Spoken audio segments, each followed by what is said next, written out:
Assalamualaikum warahmatullahi wabarakatuh. Halo anak-anakku kelas 6 dimanapun kalian berada. Pada kesempatan kali ini saya akan menyampaikan rangkuman tematik kelas 6 pada tema 5 subtema 1. Ada 5 muatan pada video pembelajaran kali ini. Yang pertama adalah PPKN tentang keberagaman sosial, budaya, dan ekonomi, Bahasa Indonesia tentang formulir, IPA tentang magnet dan sifatnya, IPS tentang kerjasama di ASEAN, dan SBDP tentang reklame. Sebelum kita mulai, jangan lupa berdoa dulu ya. Oke, yang pertama kita akan belajar tentang IPA, yaitu magnet dan sifat-sifatnya. Magnet adalah benda yang dapat menarik logam tertentu. Benda yang dapat ditarik oleh magnet disebut dengan benda magnetis. Contoh dari benda magnetis diantaranya adalah besi, baja, dan nikel. Kemudian untuk benda yang tidak dapat ditarik oleh magnet disebut dengan benda non-magnetis. Contohnya seperti kayu, kaca, karet, dan plastik. Oke, berikutnya kita akan mengenal kutub-kutub magnet. Magnet memiliki dua kutub, yaitu ada kutub utara disimbolkan dengan huruf U dan kutub selatan yang biasa disimbolkan dengan huruf S. Jika dua kutub sejenis, apabila kutub utara dengan kutub utara didekatkan, maka keduanya akan tolak-menolak. Sebaliknya, jika kutub yang tidak sejenis didekatkan, yaitu kutub utara didekatkan dengan kutub selatan, maka akan terjadi tarik-menarik. Kemudian, macam-macam bentuk magnet. Magnet batang bentuknya seperti batang, magnet silinder seperti silinder, magnet ladam bentuknya seperti huruf U, magnet jarum seperti jarum yang biasanya ada pada jarum kompas, dan magnet lingkaran bentuknya seperti lingkaran. Oke, berikutnya adalah sifat-sifat magnet. Magnet memiliki gaya tarik atau gaya magnet. Kemudian memiliki dua buah kutub, yaitu kutub utara dengan kutub selatan. Kutub senama tolak-menolak artinya apabila kutub utara didekatkan dengan kutub utara akan tolak-menolak. Demikian juga kutub selatan didekatkan dengan kutub selatan maka akan tolak-menolak. Selanjutnya, kutub yang tidak senama akan tarik-menarik. Contohnya, apabila kutub selatan didekatkan dengan kutub utara maka akan tarik-menarik. Memiliki gaya yang dapat menembus benda tertentu. Misalnya, paku dibungkus dengan plastik, maka paku tersebut masih bisa ditarik oleh magnet.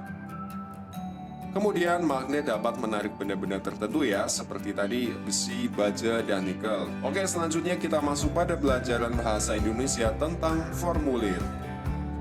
Formulir adalah lembar yang berisi data diri sesuai dengan tujuan formulir itu dibuat. Contoh formulir diantaranya adalah formulir daftar riwayat hidup, formulir pendaftaran ekstrakurikuler, formulir pendaftaran lomba olimpiade IPA ataupun matematika, dan formulir buka rekening di bank. Oke, apa sih tujuan formulir itu? Jadi tujuannya adalah untuk penyeragaman pendataan, kemudian untuk mempermudah penggolongan data, untuk memudahkan prosedur dan tata kerja, sebagai alat instruksi kerja, dan sebagai alat perencanaan. Oke, proses pengisian formulir diantaranya kalian harus menulis data dengan benar sesuai dengan fakta. Kemudian menulis dengan tulisan yang dapat dibaca, dan hindari coretan agar data pada formulir tidak diragukan kebenarannya. Oke, ada pertanyaan nih. Mengapa diperlukan petunjuk untuk mengisi formulir tertentu? Jawabannya adalah agar pengisi formulir itu mengetahui cara mengisinya dan tidak terjadi kesalahan dalam mengisi formulir. Kemudian, apa saja informasi penting yang perlu dituliskan pada formulir pendaftaran? Jawabannya adalah biasanya seperti nama, ada tempat dan tanggal lahir, nomor identitas atau NIK, alamat tempat tinggal, nomor HP, ada email, dan lain sebagainya. Kemudian, mengapa alamat harus ditulis secara lengkap? Jawabannya adalah untuk mempermudah proses pendaftaran atau kegiatan setelah pendaftaran. Apa yang terjadi jika alamat tidak lengkap? Nah, jawabannya adalah akan terjadi kesalahpahaman atau pengisi formulir tidak serius dalam pendaftaran.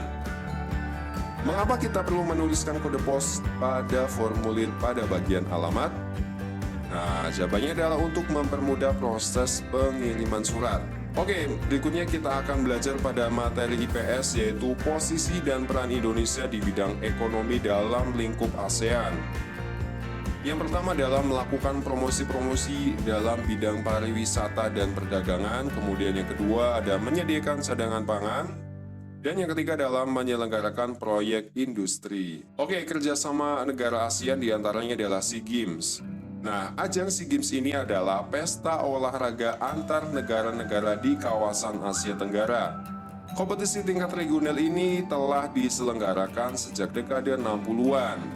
Nah, ajang tersebut adalah perwujudan kerjasama bidang sosial dan budaya. Ajang SEA Games ini juga dapat memajukan sektor ekonomi, terutama di bidang pariwisata atau turisme yang merupakan efek samping menjadi tuan rumah ajang tersebut, yang penyelenggaranya dilakukan secara bergiliran. Oke, kita akan mengenal bendera dan logo ASEAN. Jadi, bendera ASEAN ini melambangkan ASEAN yang stabil, penuh perdamaian, bersatu, dan dinamis. Logo ASEAN ini berada di tengah bendera ASEAN, sedangkan warna bendera dan logo ialah warna biru, merah, putih, dan kuning. Oke, kita akan mengenal makna warna bendera ASEAN. Jadi, warna biru ini melambangkan perdamaian dan stabilitas, merah melambangkan semangat dan kedinamisan, putih menunjukkan kesucian, dan kuning merupakan simbol kemakmuran. Selanjutnya makna gambar bendera ASEAN. Ikatan rumput padi ini melambangkan harapan para tokoh pendiri ASEAN agar asosiasi itu secara bersama-sama terikat dalam persahabatan dan kesetiakawanan sosial. Nah, lingkaran ini melambangkan kesatuan ASEAN. Oke, berikutnya pengertian logo itu sendiri. Jadi logo ini merupakan bagian dari reklame ya. Logo itu adalah tanda, lambang, ataupun simbol yang mengandung makna dan digunakan sebagai identitas sebuah organisasi, perusahaan, atau individu agar mudah diingat oleh orang lain. Selanjutnya kita masuk pada pelajaran SBDP tentang reklame. Oke, Pak Mono sudah seringkali mengulang tentang materi reklame ya. Jadi reklame itu adalah alat untuk menawarkan, mempromosikan, memperkenalkan barang-barang hasil produksi atau jasa kepada masyarakat dengan menggunakan gambar dan kata-kata yang menarik. Tujuan dari reklame diantaranya adalah agar suatu produk itu dapat dikenal oleh masyarakat dan masyarakat memiliki keinginan untuk membelinya. Contoh dari reklame diantaranya adalah poster, spanduk, brosur, selebaran, logo, baliho, dan embalase. Ciri-ciri reklame yang baik diantaranya adalah reklame ini dibuat menarik sehingga pembaca ingin mengikuti anjuran. Slogan jelas dan mudah dimengerti. Bahasa baik dan menarik dengan ukuran huruf yang sesuai. Kemudian ilustrasinya juga menarik dan mudah diingat, serta tata letak gambar dan tulisannya juga baik. Bisa kalian lihat pada contohnya. Oke, selanjutnya kita masuk pada pelajaran PPKN tentang keberagaman sosial dan budaya. Jadi keberagaman sosial dan budaya disebabkan oleh beragamnya suku bangsa serta kekayaan budaya di Indonesia. Jenis keberagaman sosial budaya itu meliputi keberagaman bahasa, keberagaman rumah adat, keberagaman seni daerah, keberagaman pakaian adat, dan lain sebagainya. Oke, berikut ini adalah contoh keragaman suku bangsa. Di antaranya ada suku Jawa, berasal dari Pulau Jawa, suku Sunda berasal dari Pulau Jawa juga, suku Melayu dari Pulau Sumatera, suku Betawi dari Pulau Jawa bagian barat, kemudian Madura dari Pulau Madura, Bugis dari Sulawesi, dan suku Dayak dari Pulau Kalimantan. Selanjutnya masih ada ratusan suku bangsa di Indonesia ya, bisa kalian cari sendiri di Google.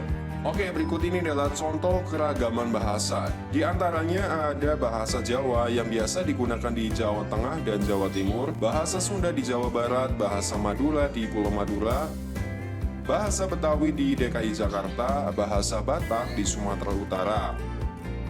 Oke, contoh keragaman rumah adat. Nah, kali ini Pak Mono hanya memberikan contoh sedikit ya. Ini ada rumah joglo berasal dari Jawa Tengah, rumah gadang dari Sumatera Barat, dan honai dari Papua. Oke, sekarang kita akan mengenal keberagaman ekonomi. Jadi keberagaman ekonomi adalah kondisi kegiatan ekonomi di dalam masyarakat beragam atau berbeda-beda. Manfaat dari keberagaman ekonomi ini dalam masyarakat adalah terpenuhinya kebutuhan barang dan jasa untuk menunjang kehidupan. Kemudian keberagaman ekonomi ini juga bergantung pada wilayah tempat tinggal penduduk itu sendiri. Contoh dari keberagaman ekonomi diantaranya adalah keberagaman jenis pekerjaan seperti ada yang bekerja sebagai petani, polisi, pedagang, guru, dan lain sebagainya. Kemudian ada keberagaman peternakan, misalnya ada yang ternak ayam, bebek, kambing, sapi. Kemudian lagi ada keberagaman perdagangan, misalnya ada yang berdagang pakaian, elektronik, sembako, makanan, dan lain sebagainya. Oke, manfaat keberagaman usaha di sekitar kita diantaranya adalah untuk memudahkan mendapatkan barang yang kita inginkan, kemudian terciptanya lapangan pekerjaan, dan suatu desa akan maju jika usaha masyarakatnya semakin beragam. Oke, jangan lupa kalian apabila membeli sesuatu silakan beli di warung tetangga agar usaha mereka juga ikut maju ya. Oke, demikian video pembelajaran kali ini. Semoga bisa bermanfaat untuk kalian. Tetap semangat belajar karena siapa yang bersungguh-sungguh maka dia akan berhasil. Sampai bertemu lagi pada video berikutnya. Assalamualaikum warahmatullahi wabarakatuh.